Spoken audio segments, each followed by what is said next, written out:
For breaking news, go to iDiskiTimes.co.za. iDiskiTV, powered by World Sports Betting, iDiskiTimes.co.za. Mamelodi Sundowns are top of Betway Premiership. Emveni goes Bethelage Amazulu and Moses Mabhida Stadium. They are now level on points with the Orlando Pirates on 38 points. But Sundowns, with a superior goal difference, they are number one on the log. Mr. Nkewu, bese ubukela sibabili lo mdlalo. Constantly they are equal on points with Pirates. Uphinde uthi wena phambili nge-goal difference ubani number 1 number 2. Sundowns are number one. Okay. I said that. Uthi bayalingana ne-Pirates. Uyabalinganisa. Bayalingana ngamanqaku kodwa bangu number 1. Mr. Nkewu, I said Sundowns, they are on top of the Betway Premiership. Okay. Benifuna uyiphinde tasho. Benifuna uyiphinde ivakala kamnandi xa iphindwa. All right. Sundowns, they are on top of the Betway Premiership. Mr. Nkewu, what mandi repeat? Okay. Sundowns are top. Mr. Nkewu, Umnasi mina nawe sifuna kuwina team eyi-1 league. Ufuna kuwina team eyi-1? Amakhasi angaphandle. Me and you, we want the same team. Our cars are in the open. We want the same team to win the league. But anyways. Yeah. Sundowns, they know how to play these kind of games. Tight games where they will get...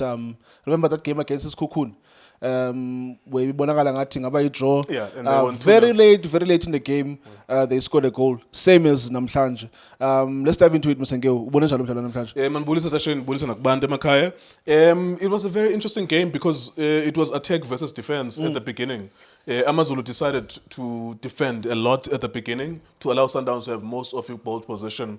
I was listening to Coach Arthur Zwane, his comments before the game. Yeah. Yesterday he said that they're not going to respect Mamelodi Sundowns just like they did in the first round. They're going to push them. They're going to force them into mistakes. But the first 50, 60 minutes of the game, it was Amazulu respecting the Sundowns. In fact, from the first 2-3 minutes, they were respecting Mamelodi Sundowns. But I suppose he was choosing his moments because by the time he got to halftime, then he told his players, look, we might as well go for it because it's 0-0. And I think maybe sympathy for coaches as well. Look, there are instances where they're going to have it tough and they're going to pick their moments to say, look, let's suffer for the first half. And then in the second half, we might open up a little bit. The only challenge with that is that sometimes by the time Sphere go half time, you are already 2-0 down. And then you have a very difficult team talk with your team. But it was Mamelodi Sundowns one way. But the best chance in the first half actually was created by Uthando Ngwenye for Amazulu. 1v1 with Ronon Williams. He kicked it straight to Ronon Williams. It was on a counter by Amazulu. They hit it first time Makokolo on the left-hand side. 1v1 with Ronon Williams. They should have scored that. Maybe by halftime, Amazulu would have been 1-0 up. Because the Sundowns, for all the position that they had, they did not have bite, Bebanga Luomi. They were playing in front of Amazulu. But what was true is that most of the game was played in the half, Amazulu. And then in the second half, the game kind of broke in the second half because I think it's strange. Amazulu did not settle for a draw. The Sundowns did not settle for a draw. Yeah. As a result of that, it's like on the 65th minute, they decided to go to, no, we're not playing for a draw.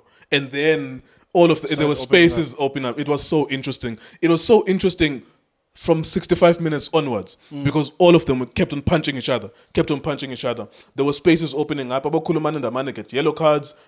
Most of Sundowns defensive midfielders gets yellow cards because they were committing a lot of numbers going forward and then leaving spaces behind them, and Amazulu were hitting them on the counter. If I were to choose who deserves to win the game, I would say it's Mamelodi Sundowns because they were the one with more ball possession. However, I do feel sorry for Amazulu because in the second half, they really gave it a go, and you could see that they wanted something out of the game, and they were creating moments, 1v1s here and there. Even when Mamelodi Sundowns as well, they created opportunities. At some point, we thought that Sundowns, they were not going to score. We believed, this is going to end as, as 0-0, and then they scored with 8 minutes to go. So Sundowns definitely deserve to win and they deserve to be top of the league.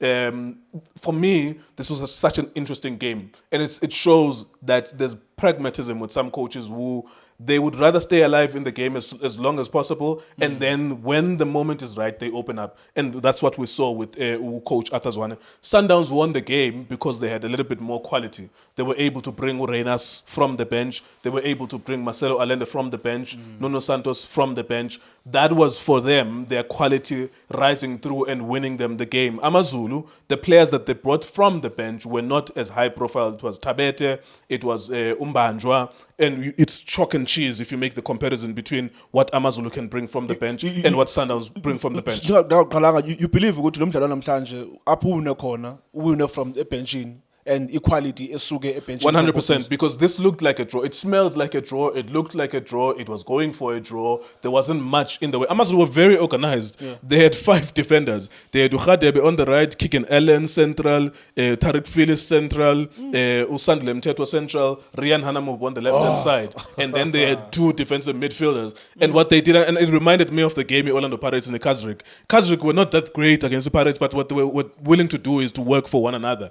Amazulu were working for one another, dragging this game to a draw, and then from the bench they were able to change the game. In Mamelodi Sundowns, the quality and the coaches' options on the bench. I mean, you can even talk about the price tags of the players who came in. That 2 of them would be worth more than the squad Amazulu. So this game for Mamelodi Sundowns was won from the bench. Ikram Reynas changed the game. Marcelo Allende scores the opening goal of the game as well. So when things were not going right for Mamelodi Sundowns, they could call players from the bench to win it for them. And I suppose in this title race, this will be very important as well. Your options from the bench, players who are itching to have a go as well. Players like Abo Reynas who are not playing, but they're itching to have a go. When he came in, he caused a lot of confusion in the defense, Amazulu, and at the end, it broke. There were so many moments. There's a goal that was supposed to be scored. It was Marcelo Allende hitting the post, one of them hitting the post, and then it breaks again for Umudau, who's supposed to tap it in, but it doesn't go in. And that's why we thought at some point, it's like, okay, this is going to look like a 0-0. But the strength and the quality and the depth of Sundowns won the game. Ucoach Athazwane, xa ujonga phaa kwilog, bonakala is safe. He's safe from relegation. And he's inside the top 8. Yeah. He's in the quarterfinals of Nedbank Cup. Do you think his main focus right now, okay, the top 8, and I might finish inside the top 8 for next season, but there's that little fish in Nedbank Cup. Yeah. Do you think mhlawumbe Coach Athazwane ukwiposition abenokhayela ukuthi any coach or Parkla team, like a mid-table team, I suppose, I mean, you put your eggs in one basket sometimes as a team. You look at the log, you're not going to be out of the top 8, you're not going to win the league, you're not going to be relegated. You look at the Nedbank Cup, you are the highest profile team there that's remaining alongside TS Galaxy and Golden Arrows. Sure. Maybe the eye is there. But I suppose today, I heard him, man, I was listening to him on the pre-match interviews before the game and before the game immediately and in the build-up to the game. I kind of thought to myself that he had a bone to pick with the Sundowns, and that's nothing wrong. I think as a coach with pride, he remembered that in the first round, the Sundowns were 2-0. So he thought, okay, I need an improvement. Maybe I get a draw from here or I get a win. That would be an improvement. And it talks about personal pride, and I love that about the coach. But, of course, there are levels to this. There's differences in quality. And I suppose whatever he would have tried to do here, he was always up against it because maybe the best he could get was a draw. Yes, you see, when you speak with, it's very important. They say sometimes you don't choose your club, you choose your owner. Yeah. The owner will say, we lost twice to Sundowns, 2-0 and 1-0. What happened? Yeah, but so maybe there's that as well. And he won't be able to get away with saying, no, but I'm focusing on the Nedbank Cup. But I think ultimately, Tashane, it makes for an interesting title race, this game, because it was going to be a 0-0, then Pirates would have been 2 points ahead. Now, Mamelodi Sundowns are top of the league, and it makes for an interesting title race. Orlando Pirates. Yeah. What are you going to do with the derbies that you have? They have 2 derbies remaining in Orlando Pirates against the Kaizer Chiefs. I'm not sure if they still yet to play Sundowns or they're done with Sundowns. They're done with Sundowns. But those 2 derbies and every match that they're supposed to play. Sundowns still has to play Chiefs. Sundowns must play Chiefs. Yeah. It's going to feel like a cup final. So it makes an interesting title race because both of them are equal on points. They're equal on goal difference. It's just that Sundowns has 1 more goal. So I love it. It's going to be very, very interesting. There are no favors being done. Yeah. Maybe the factor of ICAF Champions League might also play a role with the Mamelodi Sundowns because they're going to be traveling up and down and Pirates only has to worry about the Betway Premiership. It will, because because looking at the fixtures, there's a fixture Sundowns, I think on the 13th, where they're going to play CAF Champions League, Yeah. but they are scheduled to play Makis on the 14th, meaning that like Makis, They can't will play not it. play it. Yeah, Definitely. Also, before the second leg, there's a fixture supposed to play as a day before the Champions League, meaning that there might be 2 games the league, or maybe they might ask Guti Badlale earlier. Remember the game before Badlale Al Hilal, there was a game that they asked Guti Badlale on Play Monday. earlier. Yeah, So if it will there's depend on time them. in that Yes, schedule as well. yes. So I think the CAF Champions League, Shane, will play a role. Yeah. But this was interesting for Sundowns to win it. It gives them confidence. Yeah. They sleep top of the log. So congratulations to Mamelodi Sundowns. Thank you so much, Mr. Nkewu. That's it. Mamelodi Sundowns is better like Amazulu, Moses Mabhida Stadium. It's Mamelodi Sundowns 1, Amazulu 0. Thank you so much for watching iDiski TV. Hola Bafethu, this is Junior Kanye. Please subscribe to iDiski TV. This is Bongane Benedict Villagazi, they call me so. Niyazi bafethu, ama coach for life, they are back in winning ways. Please, I tell you to subscribe to iDiski TV.